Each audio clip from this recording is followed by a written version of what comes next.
जी दोस्तों, तो फाइनली हम अपनी डेस्टिनेशन वाकिंग में पहुंच गए। तो हमारी शुरुआत सुबह ग्रेनाडा से हुई थी, जिसमें हमने बस ली, ट्रेन्स ली, मुख्तलिफ़ डेस्टिनेशंस पे हम गुज़रते रहे, फ़्लाइट्स ली, वेट किया और फाइनली अब हम वाकिंग स्टेशन पे अपनी डेस्टिनेशन पे मौजूद हैं।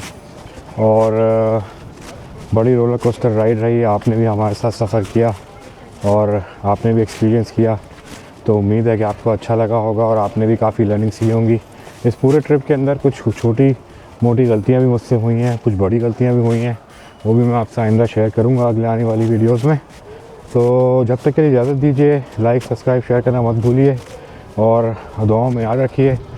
और प्लीज़ प्लीज़ प्लीज़ कमेंट्स और फीडबैक ज़रूर दीजिए ताकि हम अपने कंटेंट को मज़ीद इम्प्रूव कर सकें। तो जब तक के लिए इजाज़त, अल्लाह हाफ़िज़।